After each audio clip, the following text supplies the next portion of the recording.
BC సోదరులు రాజకీయంగా, సామాజికంగా, ఉద్యోగపరంగా చాలా వెనుకబడి ఉన్నారు. యాక్చువల్లీ మన దేశంలో బీసీలు చాలా రోజుల నుంచి అణగదొక్కబడుతున్నారు. అది ఏ రకంగా అణగదొక్కబడుతుందంటే వాళ్ళ జనాభా ఎక్కువ, ఇక్కడ 2% ఉన్న అగ్రవర్ణాలు వాళ్ళ ఉద్యోగ అవకాశాలు, రాజకీయ అవకాశాలు, ఏ రంగంలో అయినా సరే సామాజికంగా కూడా వాళ్ళను కావాలని వెనుకకు నెట్టేసి వాళ్ళను అణగదొక్కి ఒకే ఒక్క సిద్ధాంతం ఏమంటే కొంతమంది అగ్రవర్ణాలు మాత్రమే దేశాన్ని ఏలాలని చూస్తున్నారు. ఇది ముమ్మాటికి అన్యాయం, ఇది అక్రమం. దీన్ని మేము తీవ్రంగా ముక్త కంఠంతో మేము ఖండిస్తున్నాం. ఇంకొక విషయము, ఈ బీసీ ఈ రోజు ఏవైతే బంద్ పాటిస్తున్నారో దీనికి మా భారత రాష్ట్ర సమితి తరఫున మా భద్రాద్రి మండలంలో ఉన్న కార్యకర్తలందరము ఈ బీసీ వాళ్ళకు మేము సంఘీభావం ప్రకటిస్తున్నాం.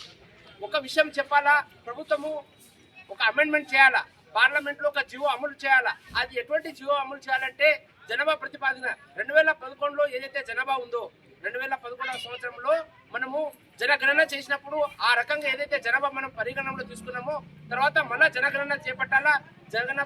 మొన్న రీసెంట్లీగా మన రాష్ట్ర ప్రభుత్వం చేపట్టింది. దాన్ని మనము కన్సిడర్ చేసి ఏదైతే కన్సిడర్ చేసినామో దాని ప్రకారం 42% బీసీలకు బేషరతుగా తక్షణమే రిజర్వేషన్ కల్పించాలని కోరుతున్నాము.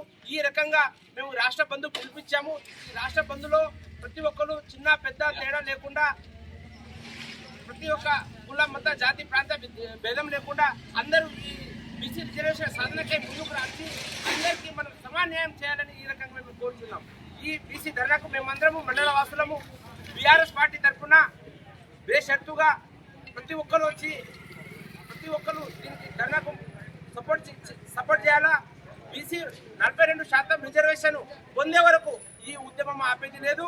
మేము ఆగము కూడా, నిద్ర పోము.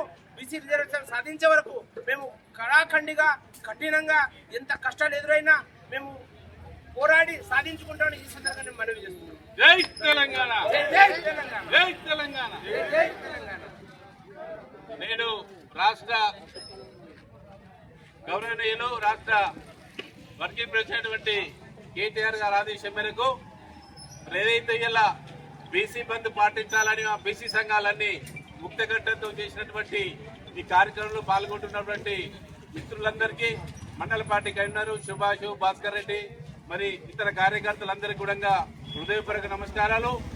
ఇలా మనం ఒకటి గమనించాలా, మరి ఎన్నో రోజుల సంది బీసీ వర్గాలు అనగదొక్కాలన్న ఒక ఆలోచనతోనే మరి ఇటువంటి కార్యక్రమాలు చేపడుతున్నారు. కాబట్టి మరి ఏదైతే మొన్న రాష్ట్ర ప్రభుత్వం ఏదైతే కాంగ్రెస్ ప్రభుత్వం ఉన్నది దాన్ని మరి 42% బీసీ రిజర్వేషన్ అని చెప్పేసి ప్రకటించి మరి ఇలా బీసీలని అటు అన్ని వర్గాలను అయోమయం చేసే విధంగా ఇలా బీసీ రిజర్వేషన్ నోటిఫికేషన్ అంతా వచ్చిన తర్వాత కూడా మరి గవర్నర్ దగ్గర ఆమోదం లేకుండా, సెంట్రల్ గవర్నమెంట్ ఆమోదించకుండా మరి ఇలా బీసీలని మరి మోసం చేయాలన్న ఉద్దేశంతోనే అటువంటి రిజర్వేషన్ తీసుకొచ్చిండ్రు. మరి చిత్తశుద్ధితో అన్ని కోణాల నుంచి ఆలోచించి మరి తప్పకుండా బీసీలకు 42% అన్ని ఉద్యోగులు కానివ్వండి, మరి స్థానిక సభలు కానివ్వండి, తప్పకుండా కూడా రిజర్వేషన్ అమలు చేసి మరి ఎలక్షన్ కావాలని చెప్పేసి బీఆర్ఎస్ పార్టీ తరఫున మనం డిమాండ్ చేస్తున్నాం. దయచేసి బీసీలందరూ ఐక్యమత్యంగా ఉండాలి. ఇలా బీసీలందరూ ఐక్యమత్యంగా ఉంటేనే రేపు ఏమైనా జరగబోయే రోజులలో మనకన్నీ న్యాయం జరుగుతుందని చెప్పేసి కూడా తెలియజేస్తూ సెలవు తీసుకుంటాను. జై తెలంగాణ.